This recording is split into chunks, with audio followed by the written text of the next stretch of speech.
A verdadeira obra digna de galardão. Não passe esse vídeo. Para quem não me conhece, eu sou o evangelista Paulo Rogério, da cidade de Vigia, no estado do Pará. Deus tem uma palavra maravilhosa, poderosa para falar com você. Quais são as verdadeiras obras do povo cristão, da igreja, da sociedade? E qual o galardão para essas obras? Qual a recompensa para quem faz o bem? Você já fez o bem? Você sabe qual é a sensação de fazer o que é certo, de fazer o bem para o próximo? Antes de entrar no vídeo, eu quero ler algumas palavras de Deus. Se você tem a Bíblia, pega a sua Bíblia aí, a sua Bíblia Sagrada, e vamos ler lá em Deuteronômio, capítulo 15, do versículo 7, diz assim: Quando no meio de ti houver algum pobre dentre teus irmãos, em qualquer das tuas cidades, na terra que o Senhor teu Deus te dá, não endurecerás o teu coração, nem fecharás a mão a teu pobre. Antes lhe abrirás a tua mão, e certamente lhe emprestarás o que lhe falta, quanto baste para a sua necessidade. Provérbios capítulo 28, versículo 27 diz: O que dá ao pobre não terá falta, mas ao que esconde aos seus olhos terá muitas maldições. Provérbio 19, versículo 17 diz: O que se compadece do pobre empresta ao Senhor, que lhe retribuirá os seus benefícios. Atos capítulo 20, versículo 35 diz: Em tudo vos dei o exemplo de que assim, trabalhando, é necessário socorrer os enfermos, recordando as palavras do Senhor Jesus Cristo, porquanto ele mesmo disse: coisa mais bem-aventurada é dar do que receber. Você vai entender nesse vídeo qual é o verdadeiro trabalhar da igreja do povo de Deus. Qual é a integridade desse trabalho? Qual as características dessas boas obras? O que realmente é boa obra? Será se boa obra para a igreja é só construir templos? É só comprar prédios? É só fazer obras de tijolo de alvenaria? Vamos ver, fica nesse vídeo. Eu desafio você que é pastor, você que é líder de igreja, você que é do ministério, você que gosta de fazer boas obras. Vamos ver quais são as verdadeiras boas obras e quais os galardões da parte de Deus, qual a recompensa vinda de Deus, qual as configurações desse galardão, dessa recompensa. Deus te ama, tem plano na tua vida e Ele quer te usar e tem te usado, você que ficou nesse vídeo. A religião que Deus aceita. Uma pregação sistemática expandida sobre as boas obras, as ovelhas desamparadas do rebanho, ao povo excluído na sociedade, aquele que ninguém dá valor. Infelizmente, muitas pessoas hoje em dia só querem fazer o bem para aqueles que vão ter retribuição. É assim que o diabo tem colocado, Satanás tem colocado no coração de muitos líderes de igreja, muitos líderes de ministério. E Deus quer te ensinar algo poderoso nesta palavra. Meus irmãos, que ficou aí nesse vídeo, você que deu atenção, minhas irmãs em Cristo, pessoal, mesmo que ainda não seja um crente confesso na terra, mas olha só, hoje somos confrontados com uma pergunta que ecoa através dos séculos: o que é a verdadeira religião diante de Deus? Não a religião dos templos ornamentados, dos cultos ruidosos ou de doutrinas vazias, mas aquela que move o coração de Deus e transforma o mundo ao nosso redor. A verdadeira religião traz transformação, traz piedade, ela traz comoção, a pessoa se comove pela necessidade e dificuldade alheia do próximo. Essa é a piedade cristã. Tirando disso, é procedência maligna. Jesus em Mateus 6, do versículo 19 e 21, na Bíblia, a mensagem declara com autoridade profética: Não acumulem tesouros aqui na terra, onde as traças e a ferrugem e tudo consomem, e onde ladrões escavam e roubam. Acumulem tesouros no céu, onde as traças e a ferrugem não corroem, e onde ladrões não escavam nem roubam. Pois onde estiver o seu tesouro, ali estará também o seu coração. A Bíblia não está proibindo que acumule ou tenha tesouro. Agora, onde você está acumulando? Você tem acumulado os tesouros com as intenções simplesmente superficiais terrenas? Você não tem investido nada no reino? Você não tem ajudado ninguém? Cuidado, essa tua riqueza pode te levar à tua condenação. O comentário teológico é o seguinte: a escolha eterna. O comentarista de O que a Bíblia diz, da TheBibleSource.com, observa: Jesus não está apenas afirmando que os investimentos na terra são inúteis. Ele garante que são inúteis. A terra é o lugar onde a traça e a ferrugem consomem o valor dos tesouros. O céu é o mundo da imortalidade e do reino eterno de Cristo. Todos os tesouros que são investidos lá durarão eternamente, durarão para sempre. Quem não quer que a sua bênção, dure para sempre? Então compartilha, ajuda, socorre as pessoas. E nesse vídeo você vai entender o que é de fato a verdadeira obra do reino, do povo, da sociedade, o que é uma obra social de fato, aonde a igreja tem errado o alvo, aonde as pessoas têm errado o alvo. Por que as pessoas? Porque tem muita gente que acha que fazendo boa obra vai para o céu. Você vai entender o que é boa obra nesse vídeo. Fica comigo aqui. Onde está o nosso tesouro hoje? A pergunta que fica: onde está o nosso tesouro hoje? Onde será que ele está? Em carpetes importados? Em luzes de LED? Em sistemas de som de última geração? Em Smart TV, smartphone, megas computadores? Em megas casas? Megas mansões? Em carros de luxo? Aonde está o tesouro de você hoje? Será que está no Pedro? Qual Pedro? O Pedro que dorme debaixo da ponte. Será que está lá? Será que você já aplicou valor a isso? Ou na Maria? Que Maria? Que vende o seu corpo para sustentar o vício. Ou em João, que foi demitido e não tem o que dar aos filhos no jantar. Você já parou para pensar nessas coisas? Muitas coisas acontecem ao teu redor. Muitas coisas acontecem ao redor do povo de Deus, ao redor daquele que tem condição, ao redor dos parlamentares, do prefeito, do governador, ao redor do presidente, ao redor do líder da igreja. E por que ninguém quer ver? Porque hoje em dia os investimentos que as pessoas querem fazer são aqueles que elas querem ter um retorno financeiro. Elas não estão preocupadas em ter um retorno social, um retorno de caráter, um retorno de moral, um retorno de ética, uma vida de uma pessoa restaurada como retorno, uma felicidade aonde já não existia mais, uma conquista aonde já não tinha mais esperança. Então olha só, Tiago da Bíblia, o irmão de nosso Senhor Jesus, ele nos dá uma resposta com clareza cirúrgica. Desculpa. Olha o que ele diz: a religião pura e imaculada para com Deus o Pai é esta: visar os órfãos e as viúvas em suas aflições e guardar-se incontaminado pelo mundo. Tiago capítulo 1, versículo 27. E eu acabei de ler na Bíblia NTLH, nova tradução na linguagem de hoje. Note que não há linguagem de comando aqui, é uma descrição do que é genuíno, do que é autêntico, do que é purificação. A purificação verdadeira, aquela que se guarda do mundo, daquela que é diferenciada, que não se iguala ao sistema mundano. Como observa João Calvino, as boas obras são sempre o fruto de uma realidade espiritual subjacente. As árvores boas dão frutos bons, como está em Mateus 7, verso 17. Se o fruto da misericórdia está ausente, devemos questionar a saúde da árvore. E é aqui que está, eu abro um paralelo aqui. Se a prefeitura, se as igrejas locais não estão fazendo, ou melhor, não estão dando o fruto certo, temos que questionar a árvore. Primeira parte, os destinatários da misericórdia divina. Deus não faz aceitação ou acepção de pessoas, mas faz aceitação de necessidade.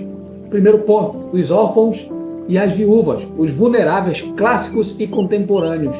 Tiago, ele escolhe deliberadamente os órfãos e as viúvas como símbolo dos mais marginalizados. No contexto do primeiro século, estes eles não tinham rede de proteção social, não contribuíam para a economia com o INSS, não pagavam tributo, o imposto, era empurrado para as margens da sociedade. Mas o apóstolo não está sendo prescritivo, ele não diz apenas órfãos e viúvas, ele está sendo descritivo, apontando para uma categoria de pessoas que representam todos os marginalizados do mundo da terra, que não são poucos. O comentário patrístico é o seguinte: João Crisóstomo, ele dizia o seguinte: se alguém, desculpe, ele dizia, se alguém não tem compaixão do homem deitado à sua porta, a quem vê todos os dias, então como poderá ser movido por qualquer outro aflito que encontre casualmente por aí? Crisóstomo, era chamado como Boca de Ouro, pregava em Antioquia que a omissão diante do sofrimento próximo é pior que a crueldade dos animais selvagens. O rico de Lucas 16 não era condenado apenas por ter riquezas, mas por ter oportunidade diária de praticar misericórdia e não fazia, ou seja, não era piedoso, não tinha piedade, por isso ele foi condenado. Ele tinha o coração dele nas posses, nas riquezas dele, e ele não tinha contribuição com o reino, não estava aberto a isso, como muitos não estão, seja da igreja evangélica, da igreja católica, seja parlamentar, seja uma pessoa da política. Infelizmente, Satanás tem endurecido os corações de muitos. O exemplo prático é o seguinte, e vamos ver aqui exemplos maravilhosos. A missão SENA, CENA, Comunidade Evangélica Nova Aurora, no Brasil. No Brasil, o Ministério SENA, liderado por obreiros dedicados, estabeleceu um trabalho focado em auxiliar dependentes químicos, prostitutas, moradores de rua e todos os excluídos da sociedade. Este ministério demonstra que a igreja não deve ter medo de sujar as mãos, alcançando aqueles que a sociedade considera imundos. A aplicação contemporânea para este fato é o seguinte: hoje, os órfãos e viúvas, eles incluem a categoria de alguns. Primeiro, crianças em situação de abandono e vulnerabilidade social. Segundo, mães solo desamparadas, sem sustento familiar. Terceiro, famílias desestruturadas pela ausência paterna. E quarto, idosos abandonados em asilos ou sozinhos em suas casas. Isso aqui são verdades contemporâneas que a igreja, aquele que tem condição, sabe, deixa no descaso, ignora, negligencia. E o negligente, sabe, o hipócrita negligente, ele não vai herdar o reino do céu. Segundo, os moradores de rua, são a segunda categoria. Os moradores de rua, usuários de droga, dependentes químicos, o evangelho nas ruas. Olha só, preste bem atenção. Isaías 58, do versículo 6 e 7, eu vou ler na Bíblia a Mensagem, uma tradução de Eugênio H. Peterson. Ele declara o seguinte, nessa tradução do Novo Testamento: é isso que eu quero. E no Antigo Testamento, como em Isaías, Paulo ele declara aqui: é isso que eu quero. Soltar as correntes da injustiça, desatar as cordas do jugo, deixar os oprimidos livres e acabar com toda a exploração, repartir sua comida com os famintos, convidar os oprimidos livres a acabar com toda a exploração, né? Convidar os sem teto, pobres diabos para a sua casa. Vertir aqueles que estão sentindo frio e não se esconder de seus parentes necessitados. É isso que Deus quer. Deus não quer excesso de religiosidade, Deus não quer excesso de formalismo, não. Deus não quer excesso de liturgia. O que Ele quer, vou repetir, Isaías 58, versículos 6 e 7. Estou lendo na Bíblia a Mensagem. É isso que eu quero, soltar as correntes da injustiça. Se você for ler o contexto dessa passagem, você vai ver que Deus está quebrando o paradigma religioso. Ele diz, é isso que eu quero. Quer dizer, os irmãos lá estavam fazendo todos os aparatos religiosos, estavam esquecendo do principal. Ele diz, é isso que eu quero. Soltar as correntes da injustiça, desatar as cordas do jugo, deixar os oprimidos livres e acabar com toda a exploração. Repartir sua comida com os famintos, convidar os sem teto, que para a sociedade são os pobres diabos, para sua casa. Vertir aqueles que estão sentindo frio e não se esconder de seus parentes necessitados. Deus está falando com lideranças aqui. Deus está falando com autoridades da política da época, da igreja da época, da religiosidade da época. E serve para você, que Deus colocou aí para ouvir essa verdade. O comentário histórico de Lutero, Martinho Lutero, fala o seguinte: Lutero notou que a fé naturalmente produz boas obras. A fé não pode deixar de fazer o bem aos que estão ao seu redor. Quando vemos o morador de rua, o dependente químico, o alcoólatra, não devemos ver apenas o vício, devemos ver a imagem de Deus obscurecida ou destruída pelo pecado e pela dor. O exemplo nacional é o seguinte: a Igreja Batista Nova Jerusalém de Vila Velha, o Espírito Santo, é um exemplo. Na região de Jardim Guadalajara, a Igreja Batista Nova Jerusalém, liderada pelo pastor André Carvalho, tem como propriedade ou prioridade alcançar os que vivem à margem da sociedade. Equipes voluntárias saem de manhã cedo com café, sanduíches e roupas para atender pessoas em situação de rua e usuários de droga. Que maravilha, né? Tem gente que pensa que igreja é só receber dízimo e oferta. Se você quer entender mais sobre igreja, sobre a obra da igreja, veja um vídeo aí, vou deixar o link sobre a verdadeira obra da igreja, as verdadeiras boas obras da igreja. O que é igreja? Já tem um vídeo, entra no meu perfil e você vai encontrar lá a verdadeira obra, o que é a verdadeira obra da igreja. Durante a pandemia da Covid-19, a igreja usou um trio elétrico para levar louvor e mensagem pelas ruas, alcançando cerca de 50 mil pessoas. Se eles não podiam ir à igreja, levamos a igreja até eles, afirma o pastor desse ministério. O exemplo internacional, vimos um exemplo nacional, vamos ver um exemplo internacional da Hillsong Site Curry, serviço móvel de chuveiros na Austrália. A Hillsong Church, através de seu braço social, Cidade Cuida, da Site Curry, opera uma unidade móvel de chuveiros em Melbourne, em Sydney, oferecendo dignidade básica aos sem-teto. Este serviço móvel fornece um lugar seguro onde podem tomar um banho quente e encontrar uma comunidade de voluntários de apoio.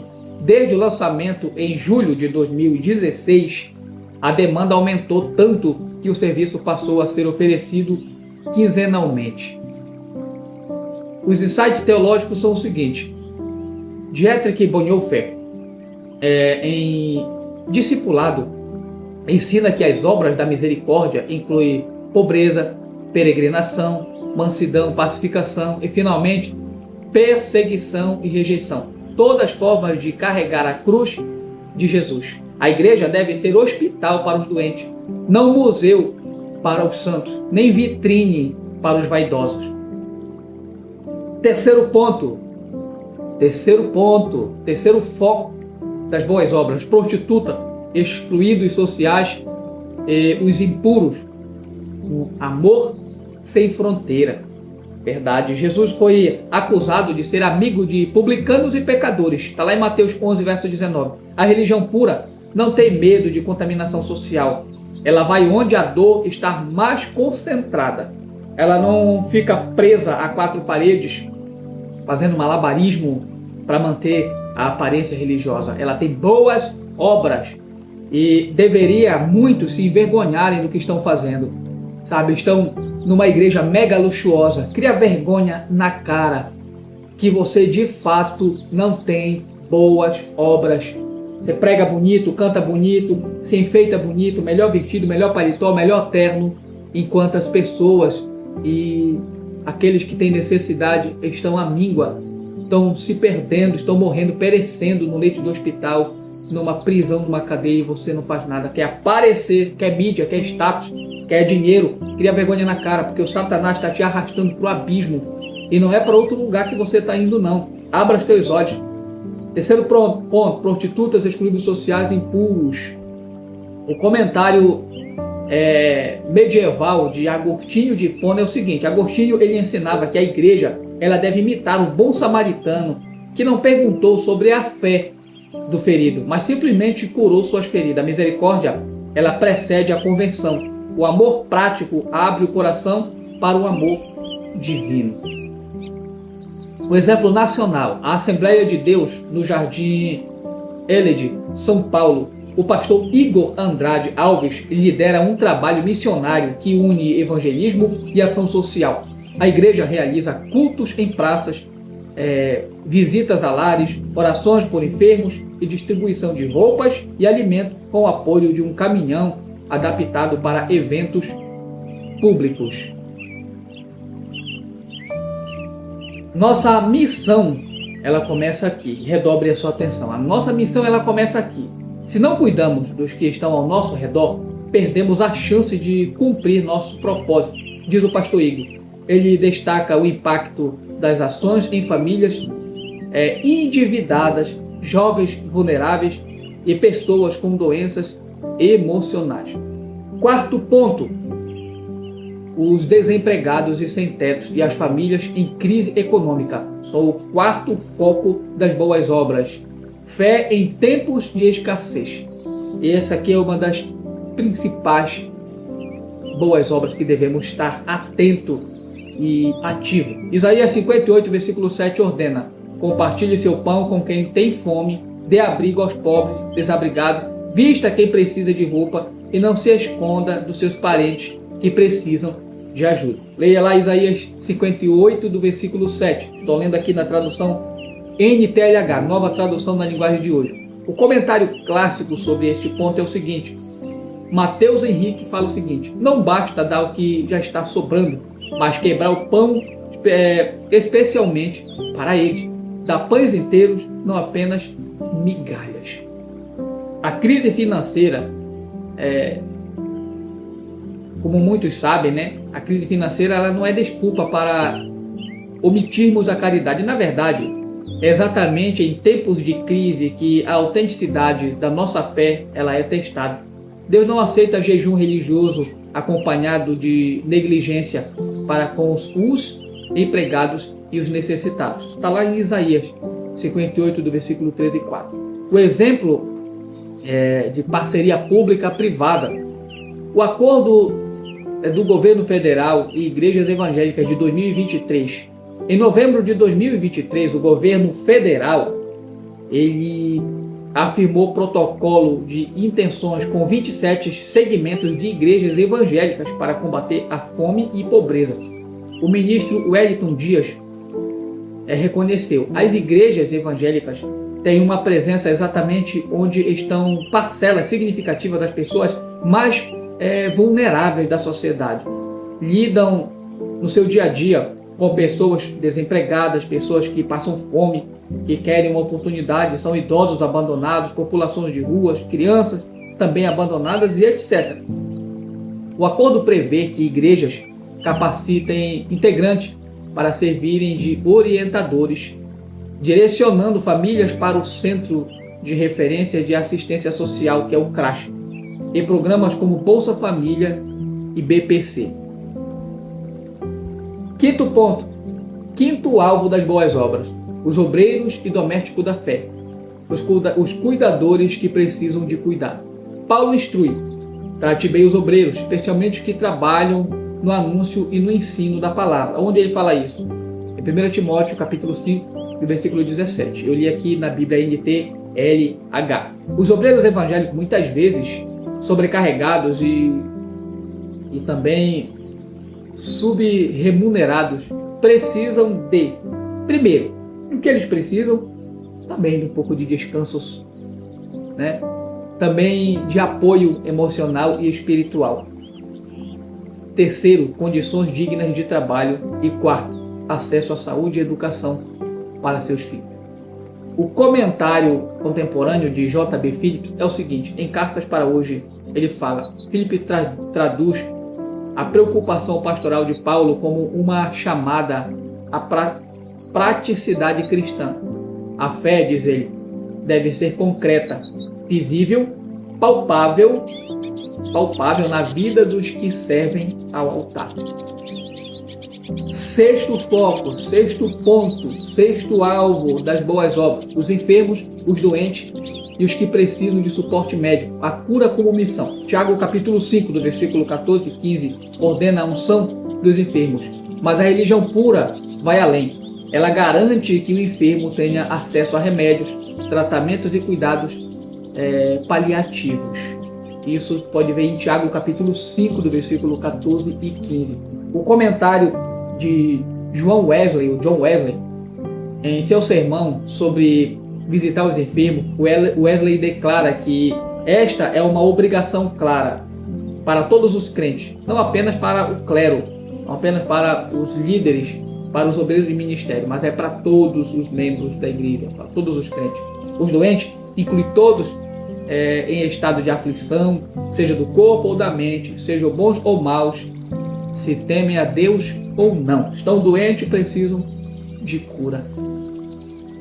Wesley ele organizou os metodistas para visitar prisões, oferecer empréstimos sem juros, cuidar de viúvas e fornecer educação médica.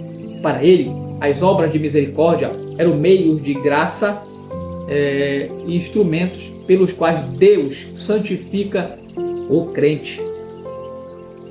O exemplo internacional da Hillsong Sisterhood na Austrália é o seguinte: o programa Irmandade da Sisterhood da Hillsong Church, ela combina voluntariado em hospitais com doações práticas.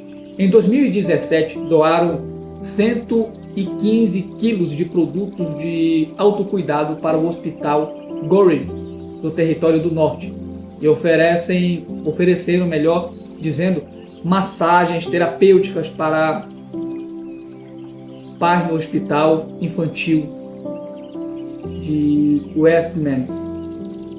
Uma equipe dedicada de confeitaria prepara alimentos caseiros para a ala de ecologia pediátrica. Então você percebe exemplos nacionais e internacionais de boas obras, mas tem recompensa para tudo isso. Tudo isso, tem tempo, tem dinheiro, tem labuta, é cansativo.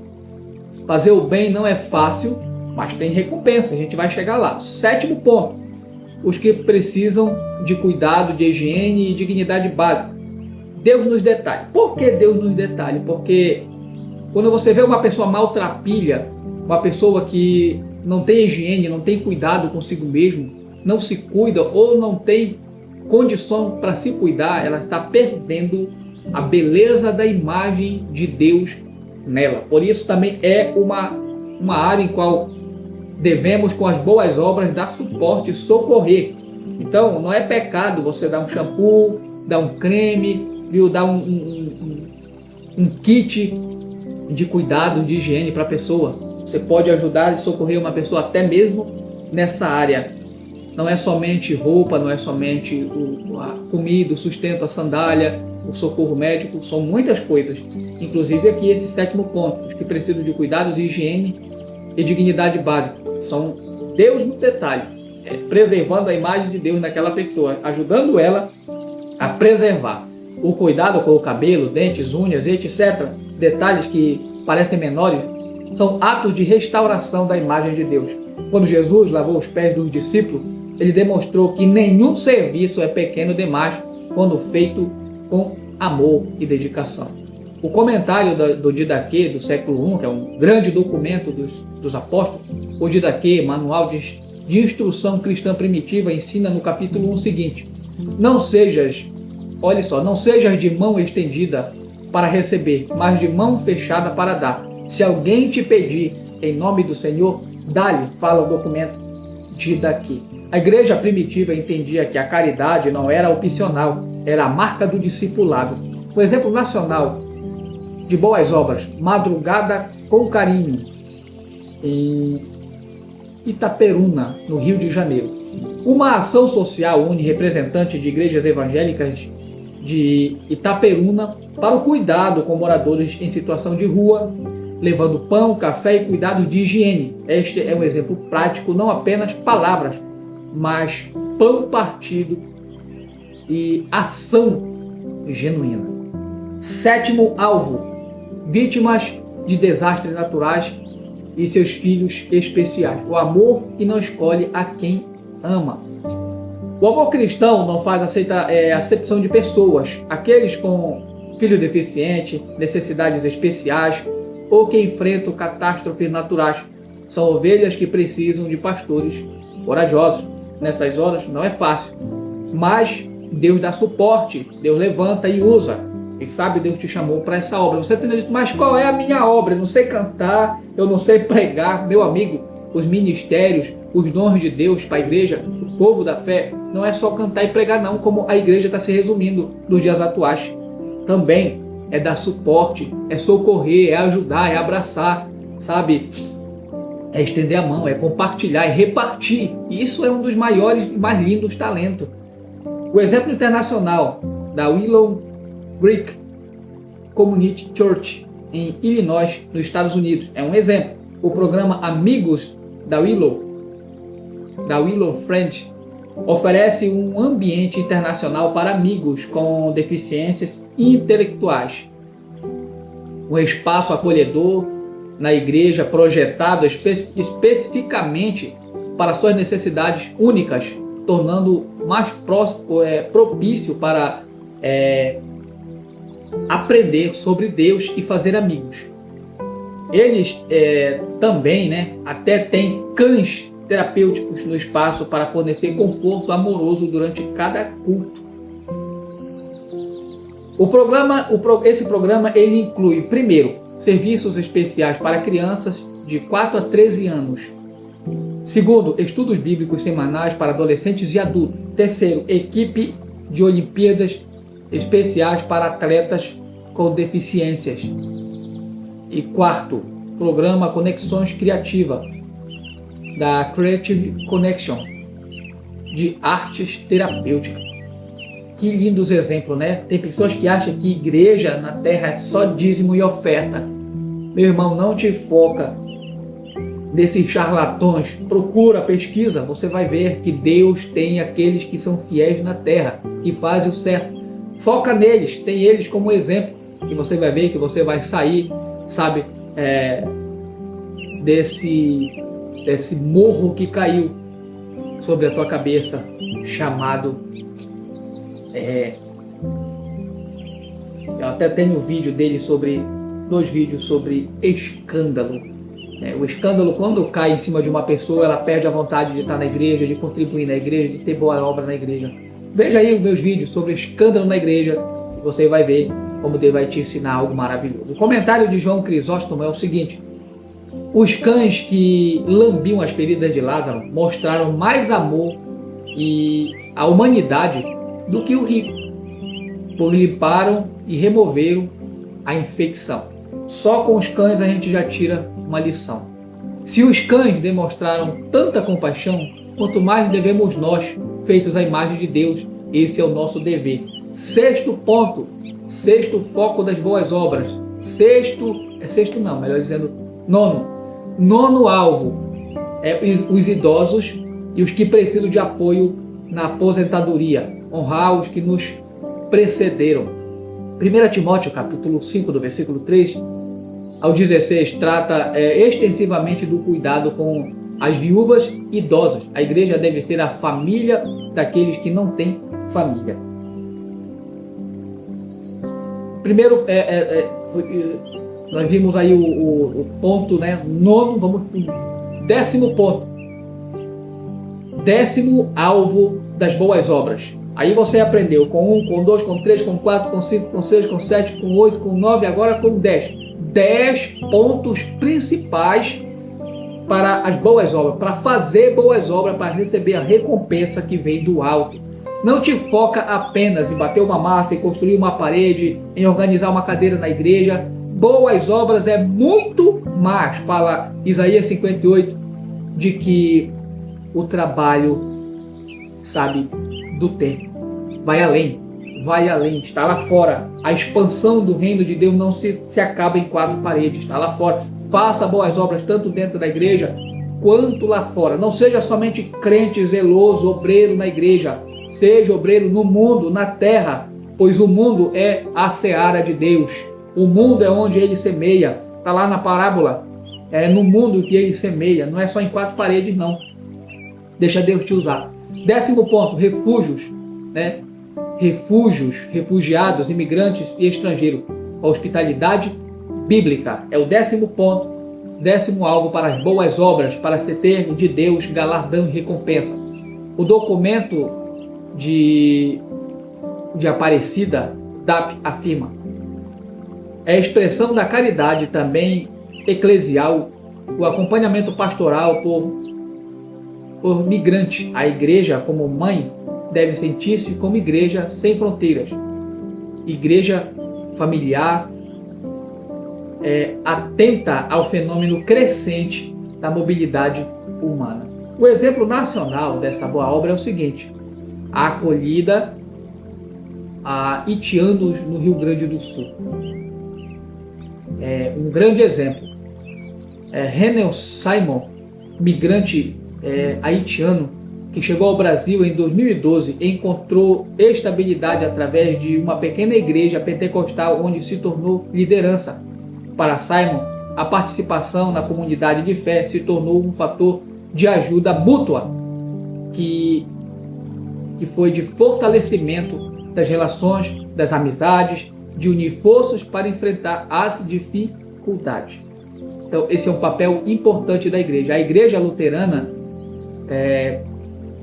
de Lajeado, no Rio Grande do Sul, abriu seu salão para uma reunião de mais de 100 haitianos que se organizavam para formar uma associação. Uma senhora do grupo de diaconia observou: pela primeira vez, o salão estava cheio de pessoas negras. Foi uma bênção para a nossa comunidade aquela reunião. Uma inclusão total, né? Que maravilha! Isso foi a primeira parte, a gente viu, vamos ver agora a segunda parte, o contraste bíblico, investir em pessoas versus investir em Cristo. Então a gente viu aqui os focos das boas obras. Agora, a partir daqui, a gente vai ver o contraste bíblico, investir em pessoas versus investir em coisas. A gente sabe que ultimamente estão somente investindo em coisas e não em pessoas. O contraste bíblico, investir em pessoas versus investir em coisa. A economia do reino versus a economia do mundo. Jesus estabelece o contraste radical em Mateus capítulo 6, do versículo 19 ao 21, na Bíblia NTLH. Não ajunteis para vós outros tesouros na terra, onde a traça e a ferrugem tudo consomem, e onde os ladrões minam e roubam. Mas ajuntai tesouros no céu, onde nem a traça nem a ferrugem consomem, e onde os ladrões não minam nem roubam. Porque onde estiver o vosso tesouro, aí também estará o vosso coração. Se não estiver no reino, vai estar no mundo, infelizmente. O comentário teológico, a natureza dos tesouros. Perguntas bíblicas. Ela explica o seguinte: o termo tesouros terrenos refere-se à riqueza material e às posses. Jesus está preocupado com as nossas prioridades e adverte contra a acumulação, ou seja, armazenar tesouros terrenos por causa disso. A questão não é se devemos administrar nosso dinheiro com sabedoria, mas por quê? Por que economizamos tanto? Onde está nosso coração? Em carpetes ou em crianças? Em sistemas de som? Em smartphone, em smart TV? Ou nos sem teto? Em fachadas de igrejas ou em famílias desestruturadas? Em embelezar o templo ou socorrer os domésticos da fé? Em investir em granito, investir em porcelanato, em investir em ar-condicionado de luxo ou investir no órfão e na viúva. O princípio do tesouro é o seguinte: o comentarista anônimo de O que a Bíblia diz, da TheBibleSource.com, afirma: este é o princípio do tesouro. Invista onde você quer que seu coração esteja. Se investirmos em coisas, nosso coração ficará nas coisas. Se investirmos em pessoas, nosso coração ficará nas pessoas. E nas pessoas está o próprio Cristo, como fala isso lá em Mateus 25, verso 40. Ele disse: quando não me deram água, não me deram comida, não me visitaram, não me acolheram, não sararam minhas feridas, né? Quando não fizeram isso a essas pessoas necessitadas, foi a mim que não fizeram, falou Jesus. Então o Satanás sabe que investir em coisas é tirar o foco do próprio Deus, é deixar de investir na glória, na imagem de Deus. Aleluia, louvado seja Deus. Sentir a presença de Deus. O diabo tem feito a igreja investir somente em coisas e esquecer de investir nas pessoas. A crítica profética e o formalismo religioso. Isaías 58, do versículo 3 e 7. Desculpa. Na Bíblia a mensagem diz assim: ela expõe nessa parte a contradição do povo de Deus. Eles dizem: por que jejuamos e você não notou? Nos humilhamos e você nem ligou. Olhem, no dia em que vocês jejum, vocês fazem o que bem entendem e exploram seus empregados. O jejum de vocês termina em briga e discussão, em socos desferidos com maldade. Esse tipo de jejum nunca os levará a lugar nenhum. É isso que eu quero: soltar as correntes da injustiça, repartir sua comida com os famintos, convidar os sem-tetos para a sua casa. Deus, ele deseja, que façamos o certo, e neste caso ele rejeita o culto formalista, que não se traduz em justiça prática. O jejum que ele escolhe é soltar as correntes da injustiça, não construir novos estacionamentos para o templo somente, como muitos estão fazendo. A igreja como organismo vivo, não como organização imobiliária. O comentário de Fábio Alves Reis, da Assembleia de Deus, Ribeira do Pombal, da Bahia: a missão torna a igreja um organismo vivo no lugar onde está inserido. Nosso bairro é nossa Jerusalém. Se não fazemos missão aqui, perdemos a autoridade de anunciar em outros lugares. A palavra de Deus versus a prática moderna. Aqui a gente vai ver o contraste entre investimento em pessoas e investimento em coisas. A palavra de Deus versus a prática moderna. O investimento em coisas: prédios monumentais, sistema de som de última geração, carpetes importados, estacionamentos amplos, lustres de cristal, câmeras de segurança e etc. O investimento em pessoas: abrigo para moradores de rua, alimento para famílias famintas, medicamentos para os enfermos, educação para jovens vulneráveis, cuidados para dependentes químicos, proteção para vítimas de violência doméstica e etc. Isso aqui a gente vê o contraste, que muitos estão fazendo é investir em coisas, esqueceram de investir em pessoas. Você que é líder de igreja, líder de ministério, abre os teus olhos. Satanás é sorrateiro, Satanás é esperto. E quem sabe ele não tenha sussurrado no teu ministério para você investir o teu investimento em algo que não glorifica a Deus. Cuidado, esse ar-condicionado, esse lustre, esse carpete, essas cadeiras, essas poltronas, viu? Esse mármore, essas lajotas de luxo, esse piso de luxo, pode um dia te levar diante do juízo de Deus e você perder tanto a tua salvação quanto o teu galardão. Infelizmente, não foi para isso que Deus te chamou. Deus te chamou para investir em pessoas. A pergunta profética que fica é a seguinte: se fecharmos as portas do nosso templo hoje, a comunidade ela sentiria a falta do edifício ou sentiria a falta do serviço que prestamos? Fica a pergunta. Parte 3. Os guardiões da recompensa divina, a economia celestial. A distinção teológica fundamental são salvação versus recompensa. O comentário sistemático de Donald Guthrie, o estudioso neotestamentário, o grande estudioso do Novo Testamento, ele identifica 5 princípios sobre o galardão. Preste atenção. Primeiro dele: Deus concede galardão com base no que o fiel faz nesta vida. Segundo, parte do galardão é recebido aqui, mas a maior e principal parte está reservada para o céu. Terceiro, o galardão final será dado no dia do juízo. Quarto, as recompensas são de natureza espiritual, não de natureza terrena. Quinto, em nenhum lugar a salvação em si é sugerida como recompensa. Ela é o dom da graça. Recompensa é uma coisa e salvação é outra. A diferença crucial entre salvação e galardão. Vamos ver. A salvação ela está baseada na obra de Cristo em nosso favor. Ela vem pela fé. Não é algo que eu fiz o bem, como muitos estão pensando. Estou fazendo o bem porque eu vou ser salvo. Engano o seu. Você precisa ter uma vida com Deus, fazendo boas obras. Você garante a sua salvação juntamente com o teu galardão. Qual a diferença de salvação e galardão? O galardão é baseado em nossas boas obras para Ele. Ela vem pela conduta fiel. A fé em Cristo determina onde passaremos a eternidade. As obras por Cristo determinam como passaremos a eternidade. Primeiro, o galardão da recompensa na ressurreição do justo. Aqui a gente vai entrar sobre os galardões. O galardão da recompensa na ressurreição do justo. Lucas, capítulo 14, versículo 13 ao 14, na Bíblia NTLH diz: mas quando você der um banquete, convida os pobres, os aleijados, mancos, os cegos, e você será feliz, pois eles não têm como pagar você. Você receberá a recompensa na ressurreição do justo. Recebe essa daí. O comentário de R.C. Sproul: a recompensa não é salvação, é a manifestação pública da fidelidade de Deus para com seus servos. É o bem feito do mestre aos seus servos fiéis.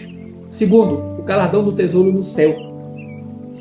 Mateus capítulo 6, verso 19 e 21 na Bíblia a mensagem diz: acumule tesouros no céu, onde a traça e a ferrugem não corroem e onde o ladrão não escavam nem roubam, pois onde estiver o teu tesouro, ali estará também o teu coração. Comentário de J.B. Phillips é o seguinte: Phillips enfatiza que o investimento em pessoas é o único investimento eterno. Obras de misericórdia são transferências bancárias para o reino que nunca perde o valor. Terceiro, o galardão da coroa da vida. Tiago capítulo 1, versículo 12, promete a coroa da vida aos que amam a Deus, mas a coroa é dada não apenas pela resistência à tentação, mas pela obediência ativa aos mandamentos do rei. Quarto, o galardão da entrada no gozo do Senhor. Mateus 25, versículo 21 e 23. O servo fiel é convidado a entrar no gozo do seu Senhor. Este não é o céu básico, mas uma dimensão de comunhão e alegria especial com Cristo como recompensa. Não é somente a salvação, é um determinado lugar de posição nesse lugar como recompensa. O comentário de João Calvino é o seguinte: as obras de misericórdia, elas são a evidência visível de uma resposta correta ao Evangelho. Não são base do juízo, mas a prova de que estamos identificados com Cristo e seu povo. Quinto, o galardão da comunhão eterna com Cristo. Mateus capítulo 25, versículo 40, na Bíblia NTLH, diz assim: eu lhes digo a verdade, o que vocês fizeram a algum dos meus irmãos, mesmo que fosse o menor deles, foi a mim que o fizeram. O comentário de João Wesley é o seguinte: Wesley via em Mateus 25 a razão pela qual os metodistas eles deveriam dar sacrificialmente aos pobres e buscar solidariedade com eles. Se alguém deseja dar a Cristo, precisa dar aos pobres. Se deseja passar tempo com Cristo, precisa passar tempo com os pobres, os necessitados.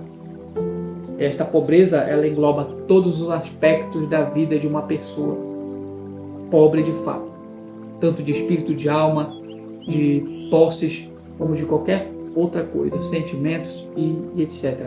A recompensa máxima é conhecer a Cristo na face do necessitado. Esta é a transformação soteriológica. Somos santificados ao servir. Sexto, galardão da herança do reino. Mateus 25, versículo 34, na Bíblia NTLH, diz o seguinte: venham vocês que são abençoados pelo meu Pai, recebam como herança o reino que lhes foi preparado desde a criação do mundo. O comentário de Agostinho é o seguinte: a herança não é ganha por mérito, mas é dada aos que demonstram ser verdadeiramente filhos pelo caráter do Pai que refletem. Parte 4. A prática da misericórdia, modelos bíblicos e exemplos contemporâneos. O modelo do plano PASH da Califórnia é um dos grandes exemplos. É o modelo PASH, é um exemplo internacional. O plano PASH vem da sigla Percy Plan, da Sigley-Buck Church, fundado por Rick e Kay Graham. É um dos exemplos mais abrangentes de investimento em pessoas versus estrutura. O acrônimo representa, essa palavra Peace Plan representa o P, promover reconciliação, o A, ajudar os pobres. O Z, equipar líderes servos. Este Z foi adaptado para manter o acrônimo PAZ em português. O E, equipar líderes servos, uma continuação, né? O C, cuidar dos enfermos. E o E, educar a próxima geração. Esse é o significado desse ministério social. Kay Rehman afirma: paz, pessoas comuns, capacitadas por Deus, fazendo a diferença juntas onde quer que estejam. O plano aborda 5 gigantes globais: vazio espiritual, liderança egoísta, pobreza, doença e o analfabetismo. O Centro de Recursos Comunitários Paz, da Pierce Community Resource Center, oferece recursos gratuitos, programas de serviço para indivíduos e famílias necessitadas. O foco está em, primeiro, estabilidade de família; segundo, alimentação, segurança nutricional; terceiro, justiça restaurativa; e quarto, educação e desenvolvimento de jovens. A lição para o Brasil do Plano Paz demonstra que igrejas podem mobilizar milhares de voluntários para a transformação comunitária sem investir em megas estrutura, mas em capacitação de pessoas, que é o dever. Essa é a verdadeira obra da igreja. Segundo, o modelo Cidade Cuida, da Hillsong Church, na Austrália. A Cidade Cuida, da Site Curry, da Hillsong Church, ela exemplifica o investimento em pessoas através de programas práticos. Equipes de rua da Street Teams, equipes que oferecem apoio prático e social a pessoas sozinhas ou necessitadas, interagindo semanalmente com moradores de rua, idosos, em asilos e comunidades vulneráveis. Serviços juvenis da Hillsong Youth Service são programas vocacionais baseados em habilidades para jovens de 12 a 25 anos, em parceria com escolas locais e centros jovens. Serviços em prisões e centros de detenções. Em 2017, houve 11.108 conexões através do trabalho em prisões e centros de detenção da Villa World, oferecendo capelania, mediação cultural, apoio à família e programas de mentoria. O serviço móvel, chuveiros, dignidade básica sem teto através de unidades móveis de banho são exemplos de boas obras. O armazém Hillsong Ouro, da Hillsong Storehouse Gold, em 2017 forneceu alimentos e apoio a 8.241 famílias. 8.241 famílias. A visão do Cidade Cuida foi construir esperança com comunidades vulneráveis através de programas e parcerias que promovem famílias saudáveis e criam comunidades seguras e inclusivas. Terceiro, o modelo Operação Criança de Natal. O modelo Samaritan's Purse. A Operação Criança de Natal, da Operation Christmas Shield, projeto do Bolsa do Samaritano, Samaritan's Purse, ela liderada por Franklin Graham, de 1993, coletou e integrou mais de 244 milhões de caixas de sapatos cheias de presentes para crianças em mais de 175 países e territórios. Em 2025 foram coletadas 12,2 milhões de caixas globalmente, mas o impacto vai além dos brinquedos. Mais de 52 milhões de destinatários participaram do curso de discipulado, a maior jornada da The Greatest Journey. Mais de 27 milhões de crianças decidiram seguir a Cristo. Você vê o impacto das boas obras? Toda boa obra social na vida do ser humano traz transformação. Toda reação concernente à boa obra gera uma reação, positiva ao reino, à vida, à esperança. Glória a Deus. Mais de 27 milhões de crianças decidiram seguir a Cristo. O projeto mobiliza mais de 541 mil voluntários mundialmente. O princípio é o seguinte: investir em pessoas, em crianças, através de pessoas e voluntários, não em estruturas permanentes, como está sendo nos dias atuais. Que vergonhoso! Esses dados aqui nos mostram o quanto a igreja brasileira e no mundo, muitos ministérios perderam o foco. E é tempo de restaurar, é tempo de fazer, a diferença. Deus quer levantar você, deixa Deus te usar. Vamos ver a parte 4, o modelo brasileiro, missão urbana integral. O artigo Missão Urbana, a nova face das igrejas evangélicas nas cidades brasileiras, destaca que igrejas estão assumindo papel ativo no enfrentamento à desigualdade. Característica da missão urbana integral são as seguintes características. Primeiro, presença em favelas e periferias. 16% dos espaços religiosos em São Paulo estão em favelas. Segundo, distribuição de cestas básicas. Terceiro, acolhimento de dependentes químicos. Quarto, promoção cultural, apoio e emocional. Quinto, cultos em praças, visitas a lares, orações por enfermos. A palavra do Senhor, ela nos ensina essas coisas. E o pastor Rodolfo Kapler nos traz uma palavra concernente a isso. Ele diz o seguinte: nas periferias, elas vão além do culto. Distribuem cestas básicas, acolhem dependentes químicos, promovem cultura e oferecem apoio emocional e espiritual. As igrejas funcionam como redes de proteção e pertencimento. A palavra do pastor Simbal Júnior, nossa igreja São Paulo, diz o seguinte: não basta atender à demanda social, é preciso alinhar o trabalho ao evangelismo, ensino e discipulado. Caso contrário, vira apenas assistencialismo social. Mas se a pessoa for cuidada de forma integral, ela se tornará discípula de Jesus e multiplicadora do Evangelho. Essas pessoas não podem somente receber as bênçãos, elas têm que ser discipuladas, elas têm que ser ensinadas, integradas na igreja, elas sim terem uma vida completamente transformada. Quinto ponto, modelo wesleyano, estruturas para pessoas, não pessoas para estruturas. O modelo wesleyano fala de estruturas para pessoas, não pessoas para estrutura. João Wesley organizou os metodistas em estruturas que serviam pessoas, que é o certo e o correto.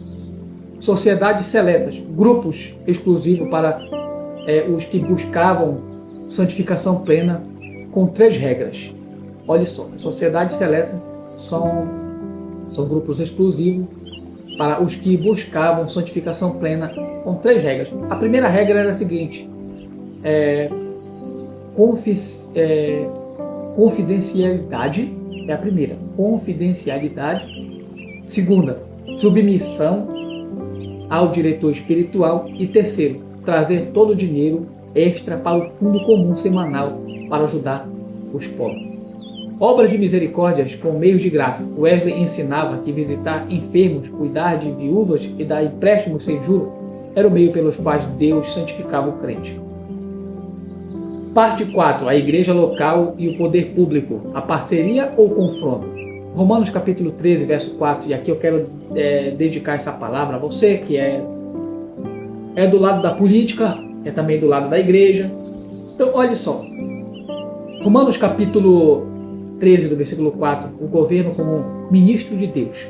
Romanos 13 reconhece que o governo é ministro de Deus para o seu bem. A igreja deve, primeiro, advogar, ou seja, por políticas públicas justas. Colaborar. Segundo, colaborar com programas municipais de assistência social. Terceiro, fiscalizar a aplicação correta dos tesouros ou dos recursos públicos. E quarto, ser sal, não apenas luz, preservar a sociedade da corrupção. Segundo ponto, o acordo de 2023, o modelo de colaboração. protocolo entre o governo federal de 27 segmentos de igrejas evangélicas demonstra que a igreja pode ser ponte entre o Estado e os vulneráveis. Primeiro, igrejas identificam necessidades que o governo não alcança. Segundo, capacitam o voluntário para a orientação social. E terceiro, direcionam famílias para os programas como Bolsa Família e o BPC. A advertência profética nesse quesito é o seguinte: esta parceria ela não deve significar